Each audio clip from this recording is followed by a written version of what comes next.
नमस्कार, मैं हूं विनय। क्या हमारे देश के अंदर इनहेरिटेंस टैक्स लगने वाला है?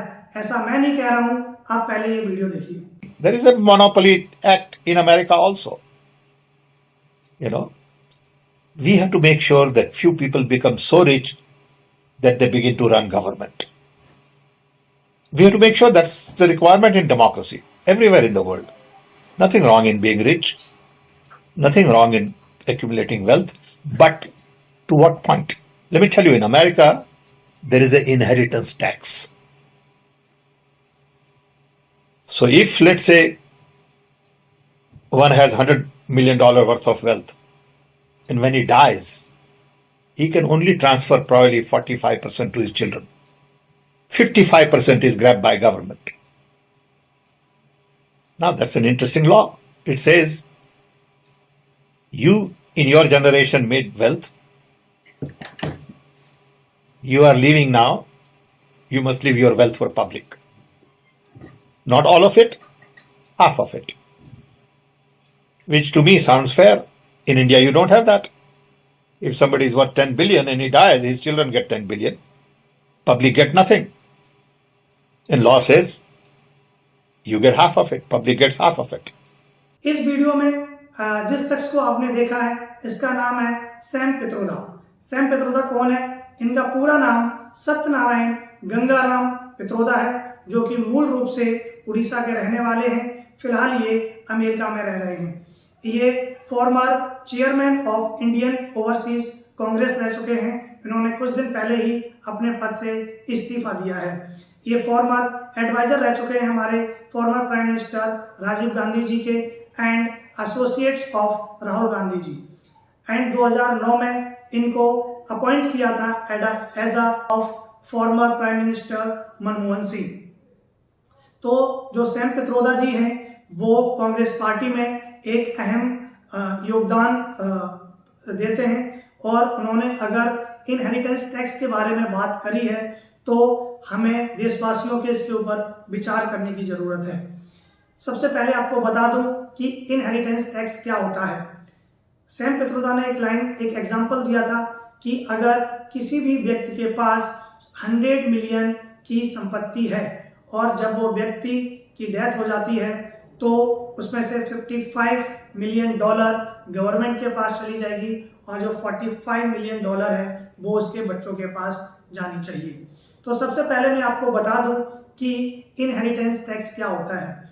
इनहेरिटेंस टैक्स या फिर ई-स्टेट टैक्स और डेथ टैक्स, तीनों ऑलमोस्ट एक ही चीजें हैं। ये एक ऐसा टैक्स है जब किसी भी व्यक्ति की मृत्यु हो जाती है, उसके बाद जो टैक्स लगता है उसको हम इनहेरिटेंस टैक्स या फिर ई-स्टेट टैक्स और डेथ टैक्स बोलते हैं। सपोज किसी व्यक्ति ने अपने पूरे जीवन काल में मेहनत करके कोई संपत्ति जुटाई। सपोज करो कि किसी भी इंसान ने 1000 रुपए की अपने पूरे जीवन काल में संपत्ति जुटाई, और उसकी ये सोच थी कि जब मेरी डेथ होगी तो जो परेशानियां, जो चीज़ें मैंने झेली हैं वो मेरे आगे आने वाली पीढ़ियों को ना झेलना पड़े। लेकिन इनहेरिटेंस टैक्स ये कहता है कि अगर आपने 1000 रुपए की संपत्ति को जुटाई है अपने पूरे जीवन काल में, उसमें से आधी या आधे से ज़्यादा गवर्नमेंट ले लेगी जब आपकी मृत्यु हो जाएगी, और जो आपकी बची हुई संपत्ति है वो आपके बच्चों के पास जाएगी। तो इनहेरिटेंस टैक्स का मतलब सीधा सीधा ये है कि अगर कोई भी इंसान अपने पूरे जीवन काल में जितने की भी संपत्ति जोड़ेगा, उसमें से आधी या आधे से ज़्यादा जब उस व्यक्ति की डेथ हो जाएगी तो गवर्नमेंट ले लेगी। तो मैं आपको बता दूं कि हमारे पूरे विश्व के अंदर कुछ ऐसे देश हैं जहाँ पे इनहेरिटेंस टैक्स लगता है।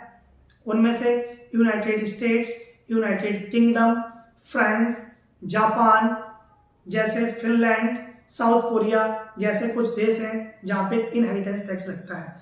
आपको बता दूं सबसे ज़्यादा इनहेरिटेंस टैक्स जापान के अंदर लगता है, जो कि है 55%। सपोज करो अगर आप जापान के नागरिक हैं और आपने अपने पूरे जीवन काल में 100 रुपए की संपत्ति जुटाई है, तो जब आपकी डेथ होगी तो 55 रुपए वहाँ की सरकार ले लेगी और 45 रुपए आपके बच्चों के पास चले जाएंगे। ऐसे ही साउथ कोरिया में 50% इनहेरिटेंस टैक्स लगता है। फ्रांस में 45% इनहेरिटेंस टैक्स लगता है और यूनाइटेड स्टेट्स और यूनाइटेड किंगडम में 40% इनहेरिटेंस टैक्स लगता है। हाल ही में कुछ दिन पहले जो अमेरिका के प्रेसिडेंट हैं जो बाइडन, उन्होंने अपने कंट्री में, इनकी अमेरिका में 61% इनहेरिटेंस टैक्स लगाने की वकालत करी थी। आपको बता दें, भारत के अंदर फिलहाल कोई भी इनहेरिटेंस टैक्स जैसी लॉ नहीं है, यानी कि भारत के किसी भी नागरिक को कोई भी इनहेरिटेंस टैक्स नहीं देना पड़ता है, क्योंकि 1985 में जो हमारे फॉर्मर प्राइम मिनिस्टर थे राजीव गांधी जी, उन्होंने हमारे देश के अंदर से जो ई-स्टेट टैक्स था उसको ख़त्म कर दिया था। हमारे देश के अंदर 85% ई-स्टेट टैक्स लगता था, जो कि 1985 में former prime minister Rajiv Gandhi ji द्वारा ख़त्म कर दिया गया। फिलहाल हमारे देश के अंदर up to 30% income tax and 28% GST tax लगता है। तो आप लोग मुझे बताओ कि क्या कांग्रेस पार्टी या फिर इंडी अलायंस अगर सत्ता में आता है तो हमारे देश के अंदर क्या इनहेरिटेंस टैक्स लागू हो जाएगा? अगर इनहेरिटेंस टैक्स लागू हो जाएगा तो आम जो लोग हैं, जो आम नागरिक हैं, जो भारत के नागरिक हैं, आप लोगों पे इसका क्या असर पड़ेगा, मुझे कमेंट करके बताओ। क्या हमारे देश के अंदर इनहेरिटेंस टैक्स लागू होना चाहिए या फिर नहीं होना चाहिए? धन्यवाद।